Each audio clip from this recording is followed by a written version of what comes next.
Welcome to the Profit Scale Thrive podcast. I'm Kelly Brubaker, your host and CPA specializing in empowering law firm owners. Join us as we unlock the secrets to overflowing profits, scaled growth, and thriving lives.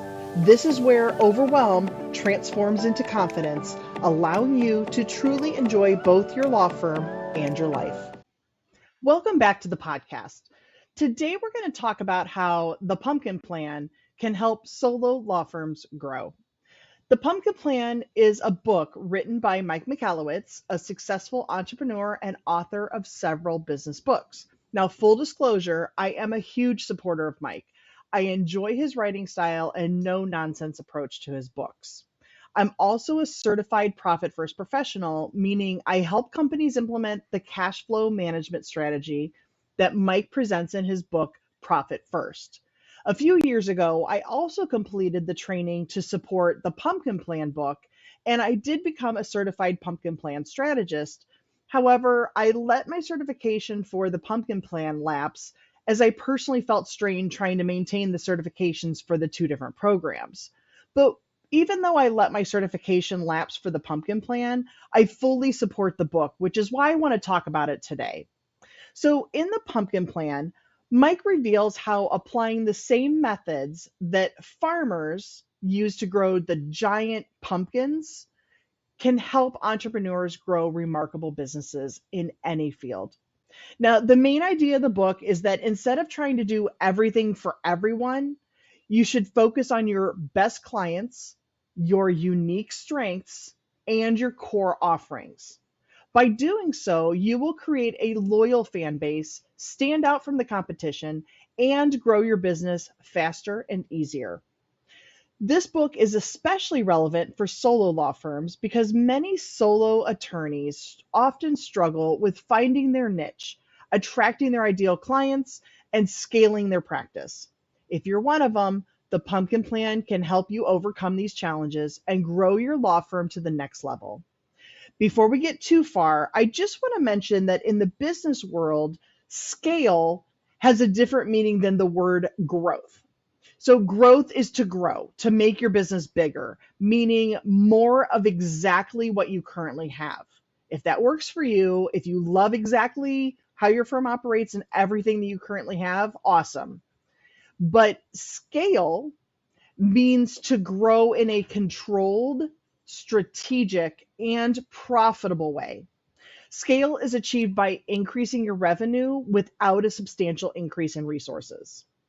For a law firm, this is what scale can look like. It's hiring a paralegal who can prepare motions, petitions, responses, orders, and other documents for your cases. It could be outsourcing phone calls to a virtual receptionist company who will follow up with prospective leads, enroll clients for paid consultations, collect payments, and book clients directly to your calendar for virtual or in-office appointments. Or it could be sending your overflow work to an attorney with an of-counsel arrangement. Each of these ways are to take tasks off your plate, delegate them to someone who can complete them for you at a lower rate, and free you up to focus on completing more billable work. Okay, so back to the book. How does the Pumpkin Plan work? Well, it consists of 3 steps. So step 1 is plant the right seeds. This means identifying your best clients, the ones who pay you well, appreciate you for your work, refer you to others, and align with your values. You should also identify your worst clients, the ones who drain your time, energy, and money, and who cause you stress and frustration. Then you should fire your worst clients and focus on serving your best clients better. I do want to point out that your worst clients are not bad clients. It just means they're not a good fit for you. They are someone else's perfect client. This process of identifying your best and worst clients will help you increase your revenue, reduce your costs, and improve your satisfaction. While going through this step, keep in mind Pareto's principle, known as the 80-20 rule. And it states that roughly 80% of an outcome comes from 20% of the effort. Translated to business, that means 80% of your revenue will come from 20% of your clients. To find your best clients, you can use the following criteria. They're easy to communicate with. They're eager to buy from you. They are profitable for you. They are loyal, and they are evangelists for your brand. To find your worst clients, you can use the opposite criteria. They're hard to communicate with. They're reluctant to buy from you. They're unprofitable. They're disloyal, and they're detractors from your brand. Instead of a subjective approach, consider rating each of your clients on a scale of 1 to 5 from worst to best for the following criteria. The amount of revenue they bring to your firm. How profitable are they? Communication, loyalty, evangelism, time, and frustration. The higher the score, the better the client. The lower the score, the worse the client. You can then fire the bottom 20% of your clients and focus on the top 20% of your clients. Now, I know in the legal industry, depending on your area of practice, you may not easily be able to fire a client. If it's not possible to fire a client, then make notes about the red flags they have shown you that you can use to determine whether a future prospect will not be your best client. Step 2, weed out the losers. This is specific to the services you offer and the areas of law that you practice in. Here, you will identify your unique strengths, the things that you do better than anyone else, and that make you different and valuable. You should also identify your weaknesses, the things that you don't enjoy, don't excel at, or don't add value to your clients.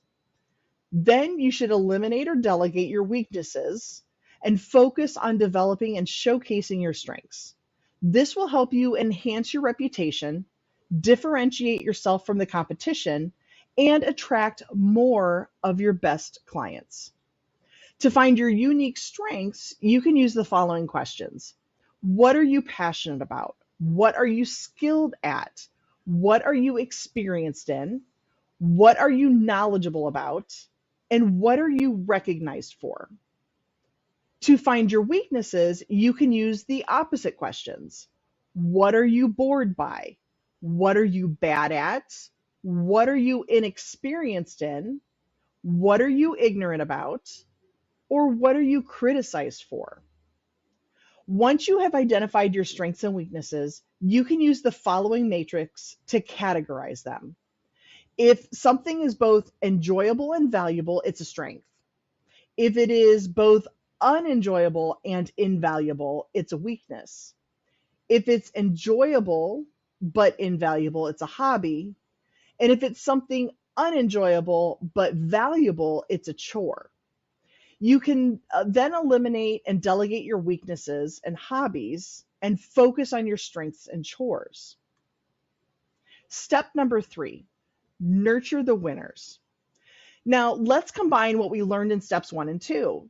This means identifying your core offerings, the services that you provide to your best clients that leverage your unique strengths and that generate the most profit and satisfaction.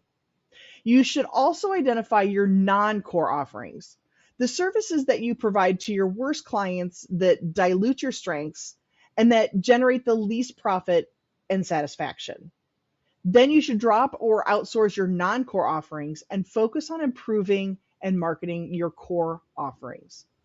This will help you optimize your operations, increase your efficiency, and create more value for your clients.